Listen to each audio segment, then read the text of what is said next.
ಸತಿರುಮೆಯ ಬಿಡಿಸಿ ನೀನು ತಂದರೆ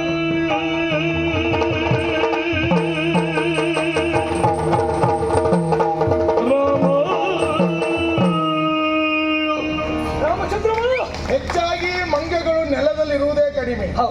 ಮರದಿಂದ ಮರಕ್ಕೆ ಹಾರುತ್ತಾ ಇರುತ್ತವೆ. ನಾನು ವಾಲಿಯನ್ನ ಕೊಡುತ್ತೇನೆ, ವಿಮೆಯನ್ನ ಬಿಡಿಸ್ತೇನೆ ಅಂತ ಹೇಳಿದವಾಗ ಹಾರಿದ ನೀನು ಈಗ ನೆಲ ಮುಟ್ಟಿದೆ ನೋಡು. ಹೌದು, ಇಷ್ಟು ದಿವಸ ಕಲ್ ಮೇಲೆ ಕೂತ್ಕೊಂಡದ್ದು, ಹಾರ್ಲಿಕ್ಕೆ ಅವಕಾಶವೇ ಇರಲಿಲ್ಲ ವಾಲಿ ಲೆಕ್ಕದಿಂದ. ಆದ್ರೆ ಇವತ್ತಾಗಲ್ಲ, ಹಾರುವುದಕ್ಕೆ ರಾಮನ ಲೆಕ್ಕದಲ್ಲಿ ಅವಕಾಶ ಪ್ರವೇಶ ಆಯ್ತಲ್ಲ. ನೀನು ಯಾವಾಗಲೂ ಹಾರ್ತಾನೆ ಇರಬೇಕು. ನನಗೂ ಅದೇ ಆಸೆ. ನೀ ಹಾರುವುದು ನೋಡುವುದೇ ಚಂದ ನಮಗೆ. ನಾನು ಹಾರ್ತಾನೆ ಇರ್ಬೇಕಂತ ಆಸೆ ಉಂಟು. ಹಾ ಆದ್ರೆ ಇಲ್ಲಿಯವರೆಗೆ ನನಗೆ ಹಾರುವುದಕ್ಕಾಗುದಿಲ್ಲ. ಕಾಲನ್ನ ವಾಲಿ ಕಟ್ಟಿ ಹಾಕಿದ್ದಾನೆ ಎನ್ನುವ ನೋವಿದ್ದಿತ್ತು. ರಾಮ ನಿನ್ನ ಪ್ರವೇಶ ಆಯ್ತಲ್ಲ, ಇನ್ನು ನೋಡು ನೀನು ನನ್ನ ಜೊತೆಯಲ್ಲಿ ಇರುವಲ್ಲಿವರೆಗೆ ಹಾರ್ತಾ ಇದ್ದೆ. ಹೌದಾ? ತಲೆ ಕೆಟ್ಕೊಳ್ಳುವುದಿಲ್ಲ. ಸರಿ ಸರಿ. ಹಾರುವುದೇ.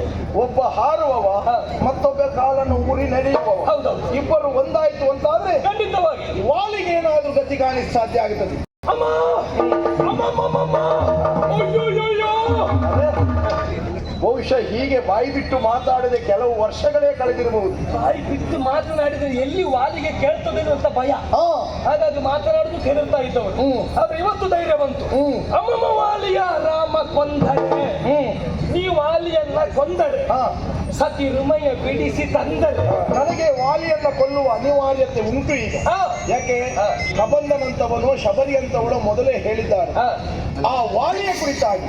ಇನ್ನು ಮತಂಗರ ಶಾಪ ಅಂತ ಹೇಳಿದೆಯಲ್ಲ, ಒಬ್ಬ ದುಷ್ಟನನ್ನ ಸಂಹಾರ ಮಾಡಿದ ವ್ಯಕ್ತಿಗೂ ಋಷಿಯಾದವನು ಶಾಪವನ್ನ ಕೊಡ್ತಾನಂತಾದ್ರೆ ಅವನು ವದಾರ್ಹನೇ ಇದ್ದಾನೆ ಎನ್ನುವುದನ್ನು ಮತಂಗರೇ ತೋರಿಸಿದ್ದಾರೆ ಎನ್ನುವುದು ಸ್ಪಷ್ಟವಾಯಿತು.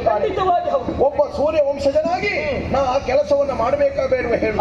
ಹಾಗಾಗಿ ವಾಲಿಯನ್ನ ಕೊಲ್ಲುವ ಅನಿವಾರ್ಯತೆ ನನಗುಂಟೇ ಉಂಟು. ನೀವು ಸೂರ್ಯ ವಂಶದವರಾಗಿ ಆ ಕೆಲಸ ಮಾಡುವುದು, ನಾನು ಸೂರ್ಯನ ಮಗನಾಗಿ ನಿಮ್ಮಲ್ಲಿ ಹೇಳಿಕೊಳ್ಳುವುದು.